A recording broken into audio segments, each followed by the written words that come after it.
Yo guys, Thirsty Gogeta back at it again, and today, here's my review on Transformers Rise of the Beast. So, I have to say, full on ranking just now, I have to say 7.5 out of 10 for me.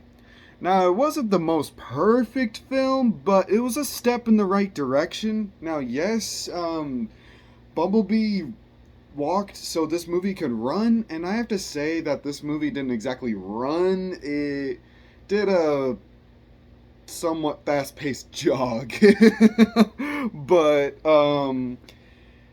it it wasn't like critically loved like Bumblebee was, but this I think it's a real pattern with movies with directors that cater to the fans, like major fans.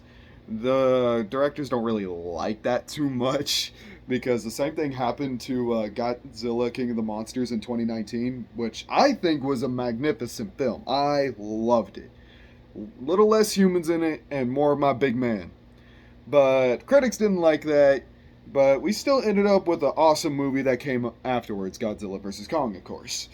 And I feel like the same thing could happen with this one. Like the critics don't like this one all that much. Like okay, not nearly as I'm not saying that they're like fully hating on it. Like Baber, like Revenge of the Fallen through the Last Night. They're not nearly hating on it that much, but the reviews are 50-50, which is why the scores are the way they are. Like I think the Rotten Tomato score the last time I checked it was around like 53%. Now, of course that's lower than Transformers 1, but it's definitely like leagues higher than Transformers 2 through 5, which that's a good sign. That means like they're actually trying to give a shit about Transformer films now. So, I don't know how to do a review without really spoiling it. So I'm just gonna say this is a very spoiler heavy video. How about that? Or how. Man, I contradict myself constantly in my mind because I just found a way how I can be a little bit vague at the beginning and then do spoiler in the second half of the video. So, less spoiler side for the people who haven't seen it yet. Now, the movie's pacing, I have to yeah, let's go over my cons first, then my pros. So, the movie's pacing was a little too fast. Now, it wasn't nearly as Transformers 5 kind of fast ass pacing, but I feel like we needed a little more time with getting to have the human and Cybertronian linked kind of like bud together a little bit more before we started like going on our world trotting adventure. But I could sort of see why they didn't do that because they wanted Optimus Prime to have his arc. And here's a pro.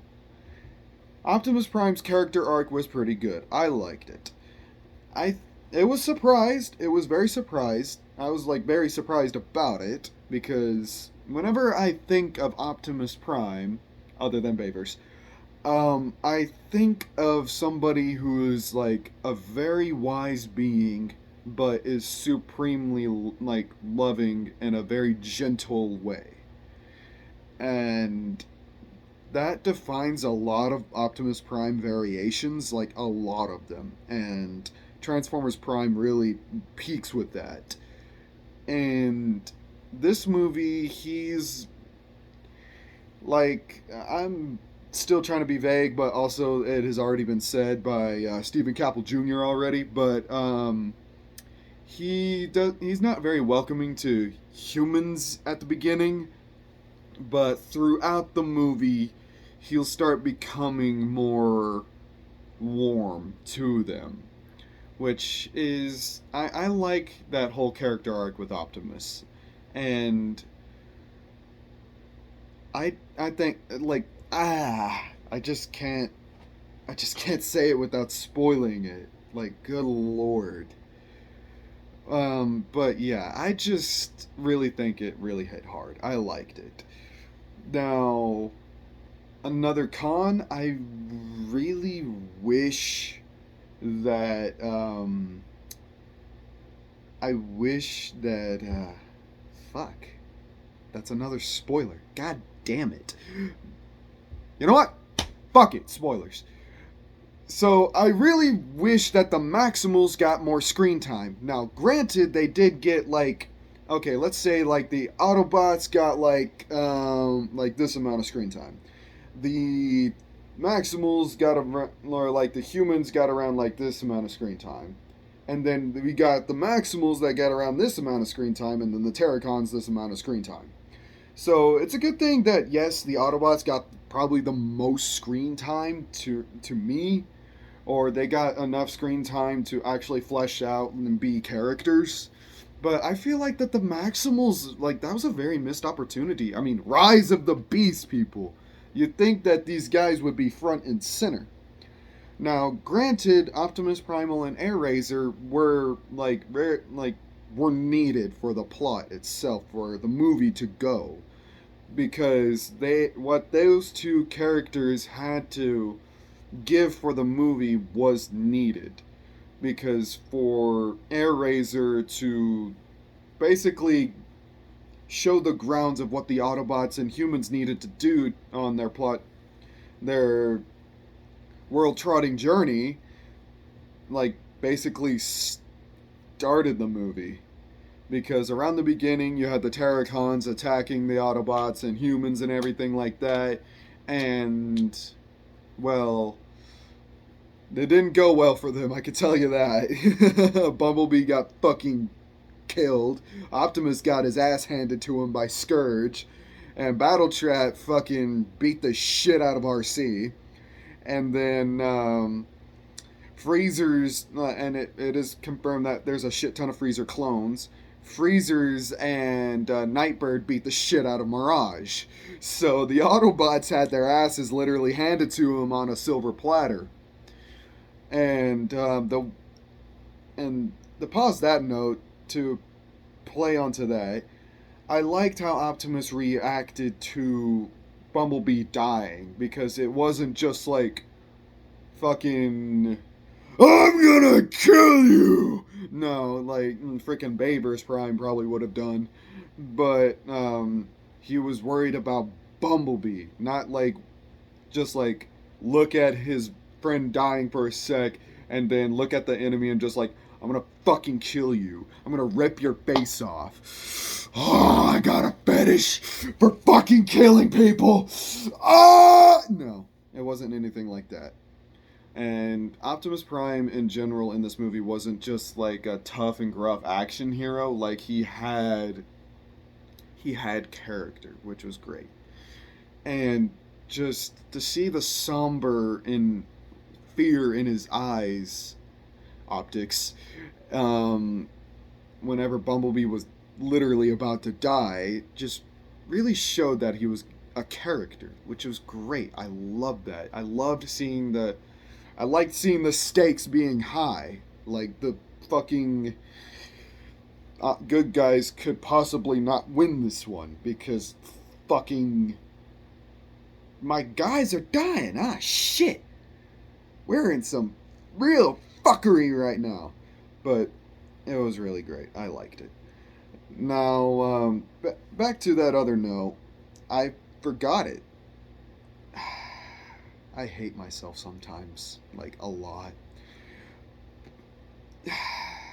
What was the fuck was I talking about? Oh, right.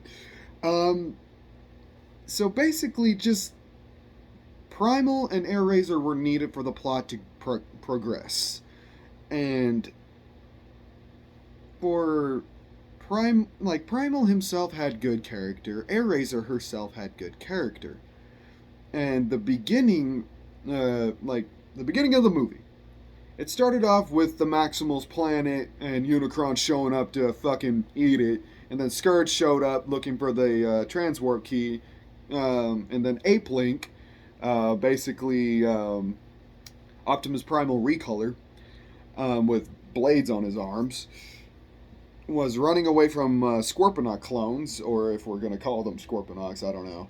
I mean, it was not mentioned in the movie that they were Predacons. Now it is shown in the movie that in this universe Predacons do exist because you can see the symbols all over fucking Scourge, but um, they weren't mentioned to be Predacons. They looked like they were just regular heralds of Unicron. But Ape Link was running away.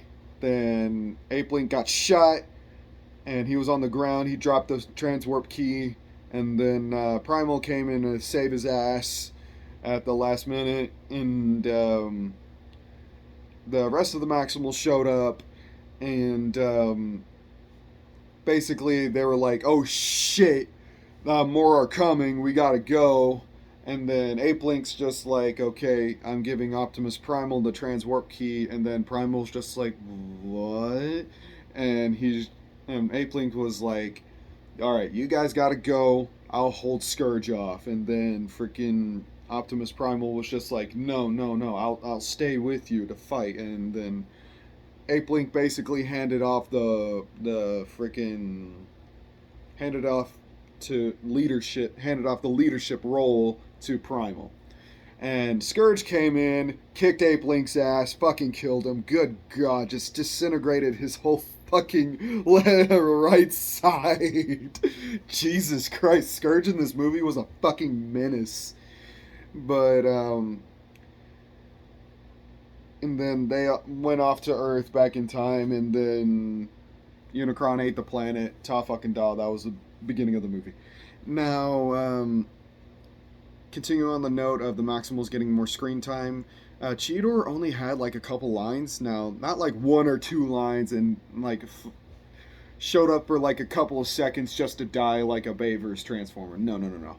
He had a couple of lines. He actually talked to Mirage a little bit for a little funny joke. And Rhinox didn't have any dialogue. He had none. He just there like fucking yeeted Wheeljack into the fucking air and roared at Noah and Elena. And other than that, he transformed at the end of the fight for the end battle, and then was killing some Terracons. Then that was it. Like Rhinox didn't really do anything else really.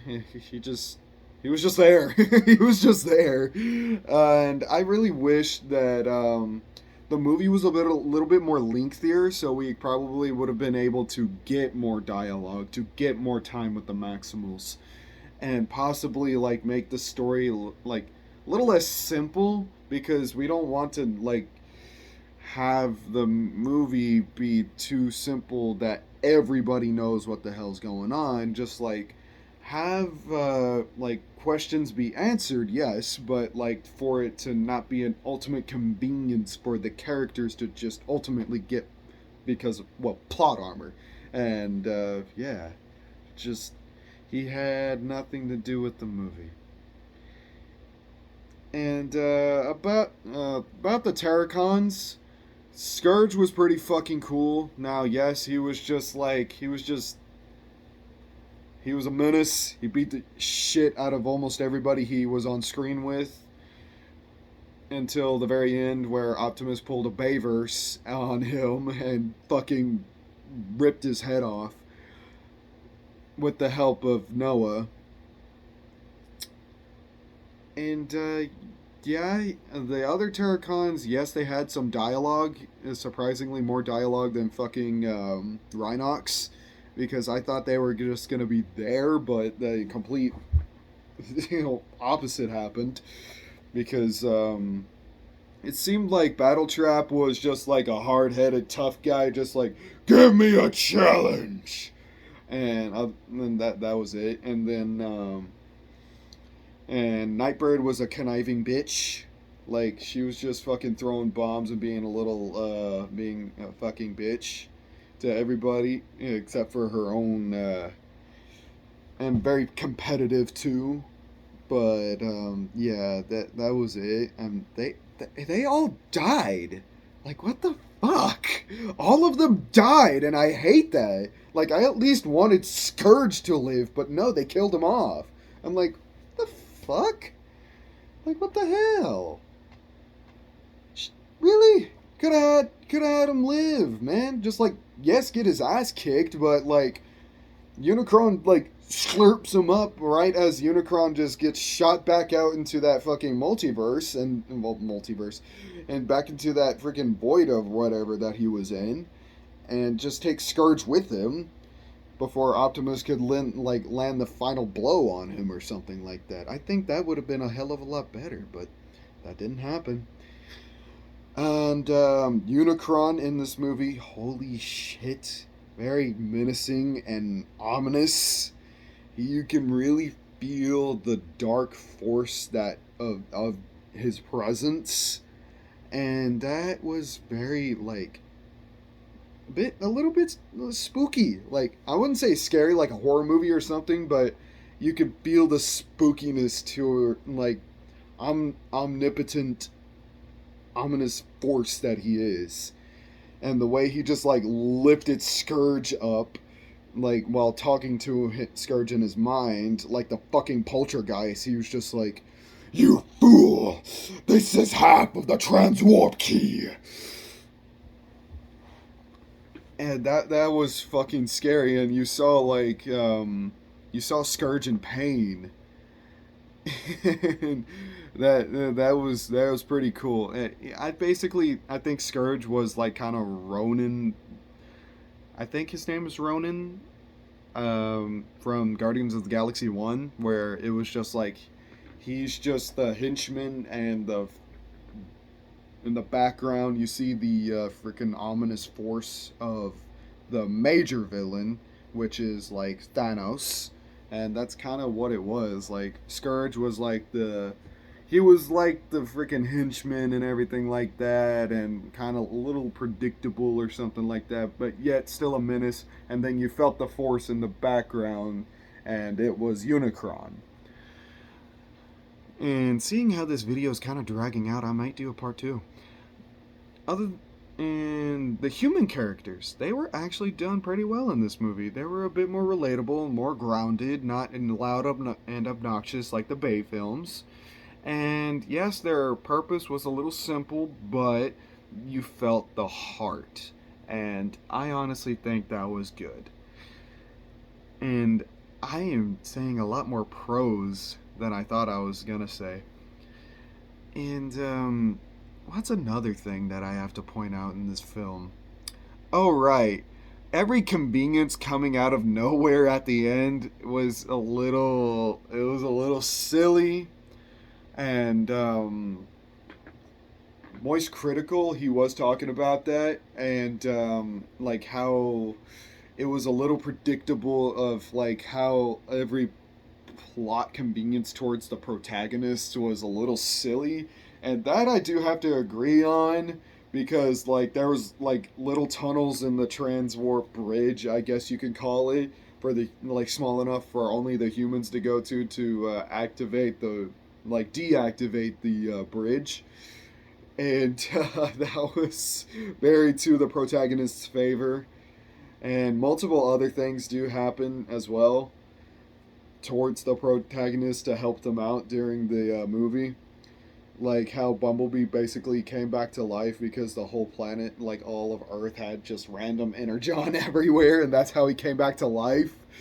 But I mean, they did sort of explain that in a way when Optimus Primal was talking to Optimus Prime about that, on how his buddy how Bumblebee could come back. So yeah, I think that's going to be it for this video. I have to say, like, just to close things off, I have to say this movie would be like a 7.5 out of 10 for me. And I will be getting more in depth, more into the review in my next video. And I'm going to go see the movie again on Monday in IMAX, so I cannot wait. And I'm probably going to see it on Tuesday as well, because I just want this movie to get the moolah. And Last thing I have to say, this movie's box office, like opening box office, is looking pretty damn good, like very damn good. I don't remember the exact numbers, but I did hear that it's actually higher than Across the Spider Verse. Like I think Across the Spider Verse got like 56 million, and then or like I think 56 million. And this movie got like 90 million, and that's good to hear that this movie is getting money. This movie's getting money. So by the end of this month, this movie might end up with a shit ton of money, and the sequels, two planned sequels, might have a better chance of happening. So holy shit, I am happy that this movie is succeeding, in the financial ground. Now the critical ground, not really. So yeah, that's gonna be it for today. Like, comment, subscribe for more of me, and go check out Moist Critical. He's awesome. He's awesome as fuck. I love him. I love him to death. Woo, yeah, baby. That's what I've been waiting for. So I hope you guys go see this movie. I highly recommend it. Very good movie. So this has been Thirsty Gogeta, signing out. Peace.